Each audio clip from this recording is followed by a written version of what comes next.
आज हम कवर करने वाले हैं सारनाथ को, जिसमें इंक्लूड रहेगा धार्मिक स्तूपा, मूलगंध कुटिया, अशोका पिलर और सारनाथ आर्कियोलॉजिकल म्यूजियम। वाराणसी में लोकेटेड सारनाथ एक प्राचीन और पवित्र स्थल है, जहां गौतम बुद्ध ने अपना पहला प्रवचन दिया था। सारनाथ में और भी ऐसी लोकेशन है जो आज हम कवर करने वाले हैं। अगर आप बनारस आते हैं और सारनाथ घूमना चाहते हैं तो आप बनारस से ऑटो करके आप सारनाथ चौक आ सकते हैं, जहां से ये सारी लोकेशंस पास में पड़ेंगी।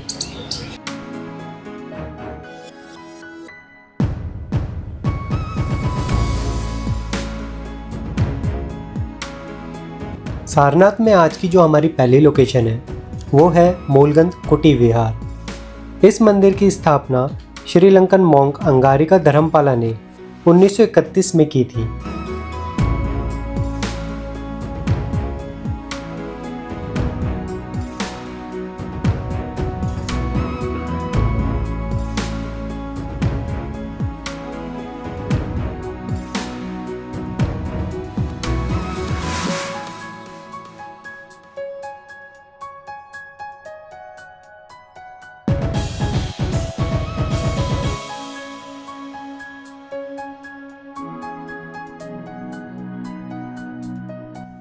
मंदिर में एंट्री करने के बाद आपको सामने भगवान गौतम बुद्ध जी की मूर्ति दिखाई देगी, जिन्होंने एक मुद्रा धारण की हुई है, जो उनके पहले उपदेश की मुद्रा है, जिसे धर्मचक्र परिवर्तन मुद्रा कहा जाता है।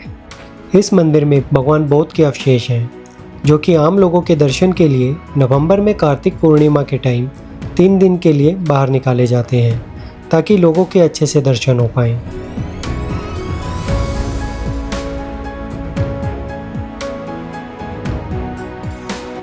मंदिर के अंदर की दीवारों पे ये जो आपको पेंटिंग दिखाई दे रही है, इसको फ्रेस्को पेंटिंग बोलते हैं, जिसे कोइत्सुनोसु द्वारा बनवाया गया, जिसका काम 1932 से लेकर 1934 तक चला, जिसमें गौतम बुद्ध की लाइफ जर्नी को दिखाया गया है।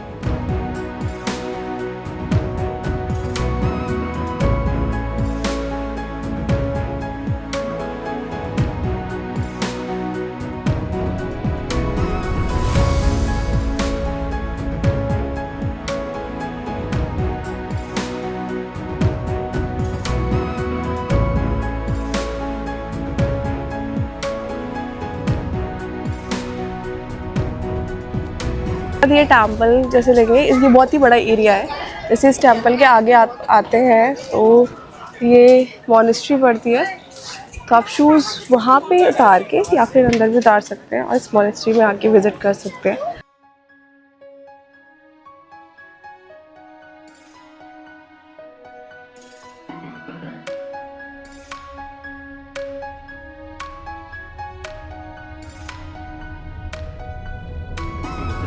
मॉनेस्ट्री के अंदर ये जो वृक्ष है, इसको बौद्ध वृक्ष के नाम से जाना जाता है। ऐसा माना जाता है कि गौतम बुद्ध जी ने बोध गया में जिस वृक्ष के नीचे ज्ञान की प्राप्ति की थी, ये उसी का हिस्सा है।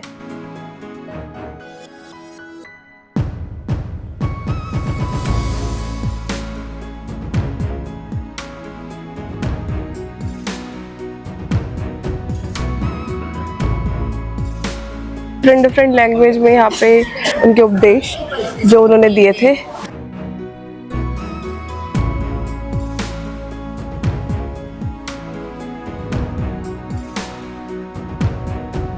ये जो आप सामने प्रतिमा देख रहे हैं, इस प्रतिमा में भगवान गौतम बुद्ध अपने पहले 5 शिष्यों को उपदेश दे रहे हैं।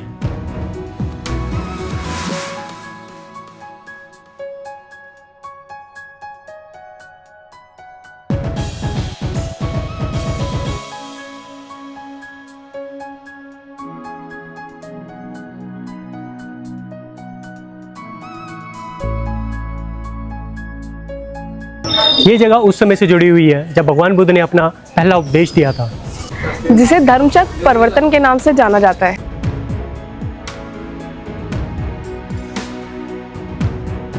मूलगंध की कुटिया को सारनाथ में बौद्ध धर्म के उपदेश के लिए एक पवित्र स्थल माना जाता है। अब हम यहाँ से निकलकर जा रहे हैं अपनी नेक्स्ट लोकेशन पर।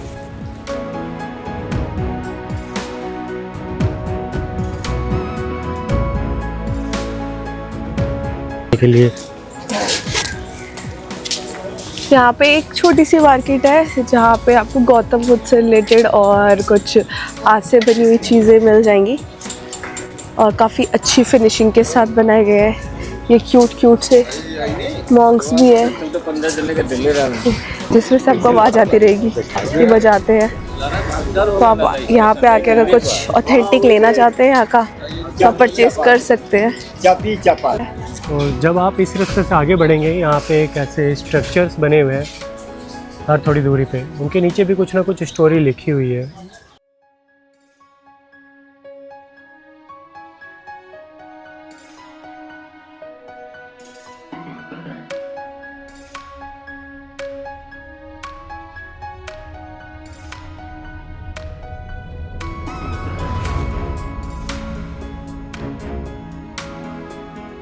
जैसे ही हम मूलगंध कुटिया से बाहर निकले और मार्केट में थोड़ा आगे चले तो राइट हैंड साइड में हमें एक मंदिर और देखने को मिला।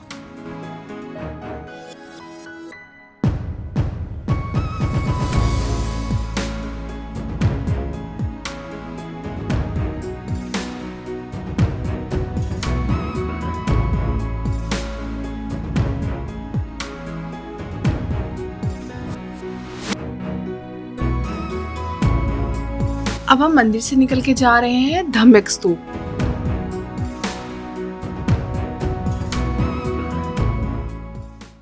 आप जो मेरे पीछे देख रहे हैं, ये खुदाई में निकले अवशेष हैं। ये जगह 528 BC से 1194 AD तक एक बहुत बड़ी बुद्धिस्ट कम्युनिटी थी।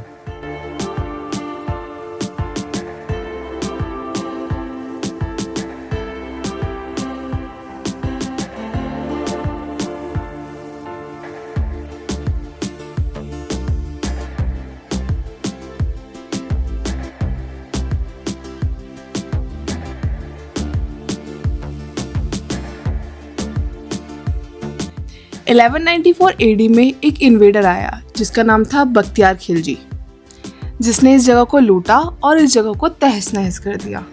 उसके बाद ये जगह कई सौ सालों तक वीरान पड़ी रही। फिर काफ़ी समय बाद ब्रिटिशर्स ने इस जगह को डिस्कवर किया।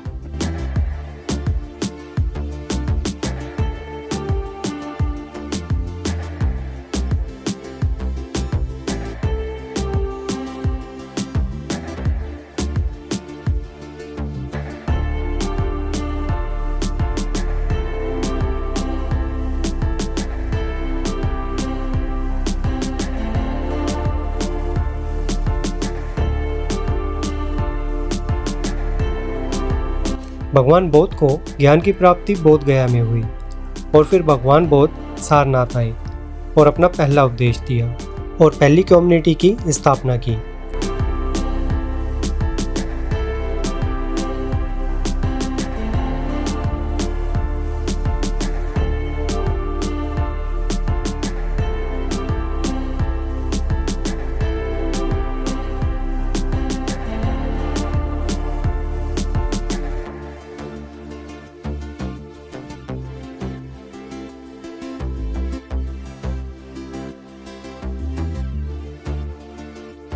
ये है अशोकन पिलर, जिसके ऊपर लायन कैपिटल यानी कि हमारा नेशनल एम्बलम रखा हुआ था, जो कि अब यहीं के एक म्यूजियम में रखा हुआ है।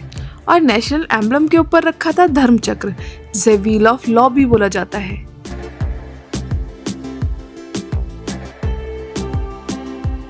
सम्राट अशोक, जो मौर्य वंश के महान सम्राट थे। सम्राट अशोक बौद्ध धर्म के सबसे प्रसिद्ध राजा थे। सम्राट अशोक का पूरा नाम देवानप्रिय अशोक था। सम्राट अशोक ने बौद्ध धर्म अपनाया और 11,000 स्तूपों का निर्माण करवाया। ऐसा माना जाता है कि 11,000 स्तूपों में सबसे बड़ा स्तूप धम्मिक स्तूप है। ऐसा भी माना जाता है कि इस स्तूप के अंदर उनके अवशेष हैं जिनकी पूजा की जाती है।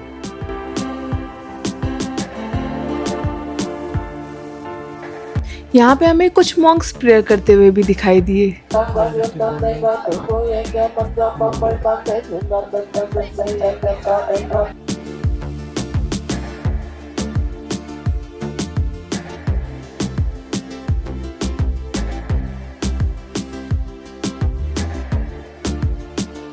भगवान बुद्ध ने दुखों के निवारण के लिए ये 8 पाथ बताए थे, जो कि थे right view, right aspiration, right speech, right action, right effort, right mindfulness, right concentration और राइट लाइवलीहुड।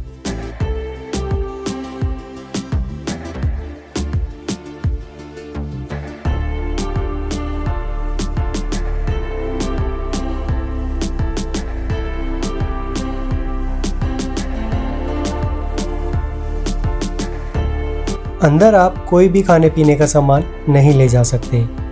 यही वजह है कि ये जगह इतनी साफ है। शाम को 6:30 बजे यहाँ पे म्यूजिक और लाइट शो होता है और जब इन लाइट्स का रिफ्लेक्शन धमिक स्तूप पे पड़ता है तो वो बहुत ही खूबसूरत लगता है।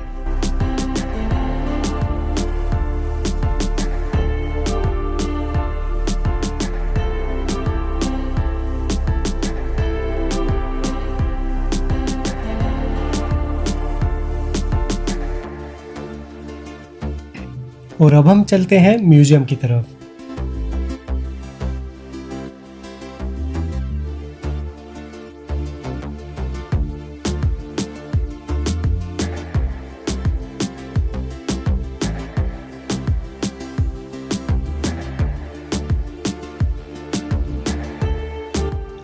ये जो आप सामने म्यूजियम देख रहे हैं, ये इंडिया का ओल्डेस्ट म्यूजियम है, जिसे ब्रिटिशर्स ने 1910 में बनवाया था। म्यूजियम में बैग्स ले जाना अलाउ नहीं है, तो एंट्री करते ही राइट हैंड साइड पे लॉकर रूम मिलेगा आपको, जहाँ पे आप अपना बैग सबमिट कर सकते हैं।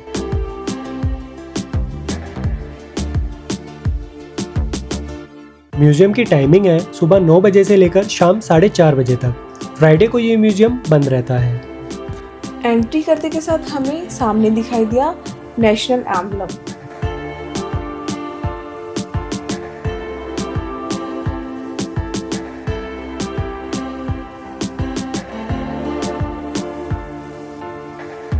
अंदर हमें भगवान बुद्ध की प्रतिमा देखने को मिली, जिसमें वो धर्म चक्र परिवर्तन की मुद्रा में स्थापित है।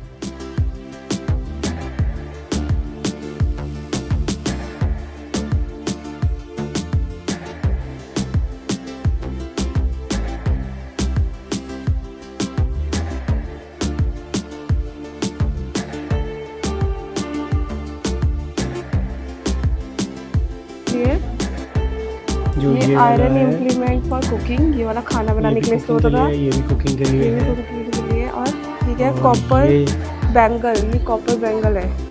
इस म्यूजियम में हिंदू देवी देवताओं की मूर्तियां भी हैं।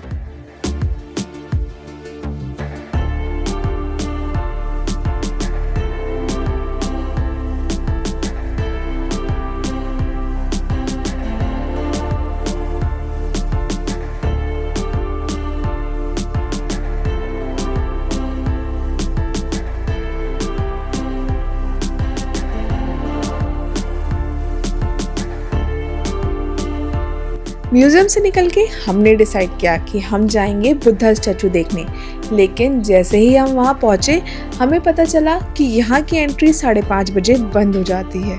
तो हमने सोचा ये बची हुई शाम क्यों वेस्ट करी जाए, तो हम निकल पड़े दुनिया के सबसे बड़े मेडिटेशन सेंटर को देखने।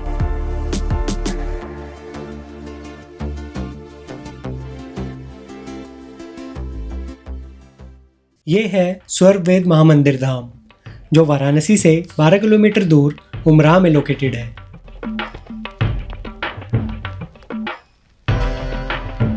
जब मैं 15 साल पहले बनारस आई थी तब इस जगह का काम चल रहा था, जो अभी भी चल रहा है। तब मुझे इस मंदिर का कोई आइडिया नहीं था, क्योंकि ये दूर से सिर्फ एक कमल की तरह दिखता था।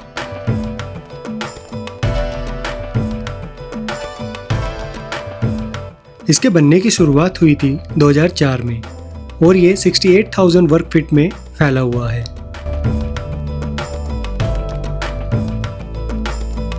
ये 105 कमल के पंखुड़ियों वाले गुंबद से सजा हुआ है। जब मैंने स्वर्गवेद मंदिर को पास से देखा तब मैं समझ गया इसको बनने में इतना समय क्यों लग रहा है। मैं इन दीवारों पर बनी कला को देख दंग रह गया। इतना बारीक काम किया गया है इन दीवारों पर, जिसका कोई मुकाबला नहीं है।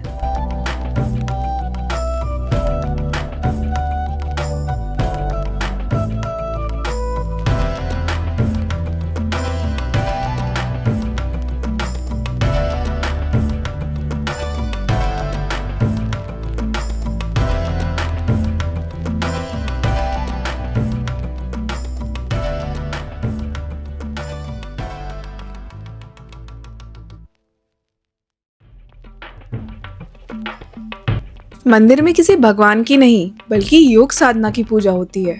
यहाँ पे संत सदाफल महाराज की प्रतिमा स्थापित की गई है।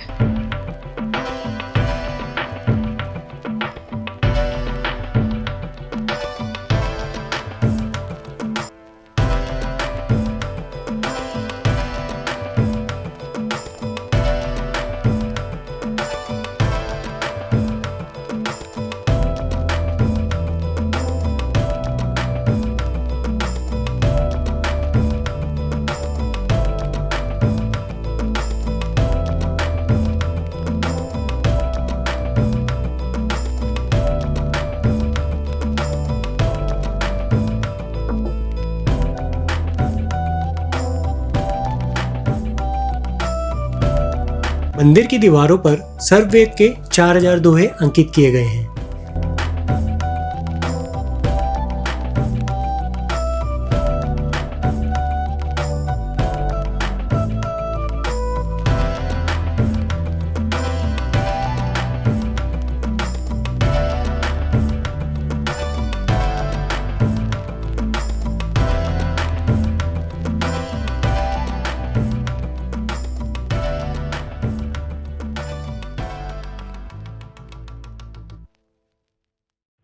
सात मंजिला बना ये मंदिर। इसमें एक साथ 20,000 लोग बैठ सकते हैं। रात के समय जब इस मंदिर की लाइट्स ऑन होती है तब इस मंदिर की खूबसूरती और बढ़ जाती है और रात को इस मंदिर को देखने बहुत लोग आते हैं।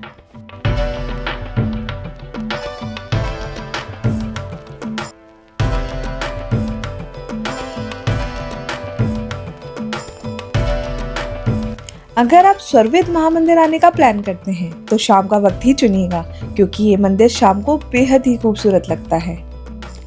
जिस मंदिर को बनते हुए 20 साल हो गए उसमें कुछ तो बात होगी।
नेक्स्ट डे हम गए बुद्धा स्टैचू देखने, जिसका निर्माण 14 साल तक चला, 1997 से 2011 तक, और ये भारत में सबसे ऊंची खड़ी प्रतिमा है जिसकी हाइट है 80 फीट।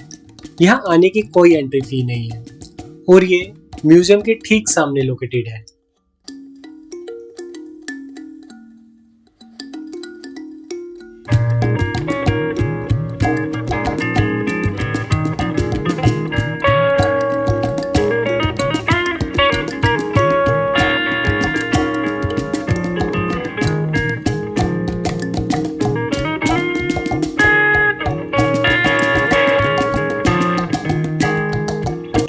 गौतम बुद्ध भगवान के प्रतिमा को देखने के लिए महात्मा बुद्ध ने ऊपर में बैठे हुए हैं अपने मित्रों के साथ।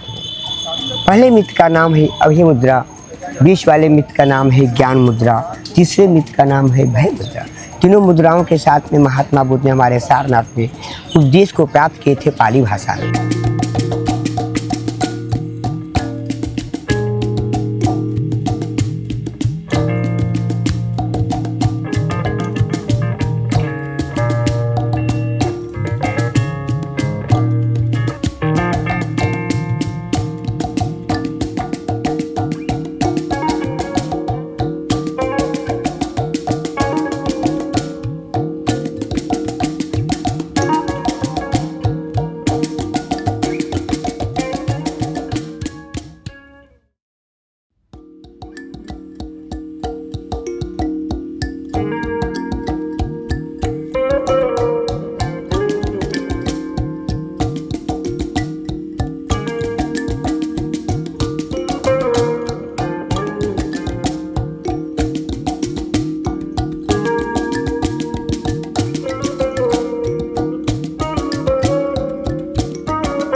ये थी सारनाथ की कुछ लोकेशंस जो हमने कवर की। सारनाथ में इनके अलावा भी कई अमेजिंग लोकेशंस हैं जिनको हम समय की कमी रहते नहीं देख पाए, लेकिन जितनी जगह हमने विजिट की उसका एक्सपीरियंस बहुत अच्छा था। तो हमारा बनारस का ट्रिप यहीं पे एंड होता है और अब आगे आपको क्या करना है ये तो हमें बताने की ज़रूरत है नहीं, क्योंकि आप समझदार तो है ही।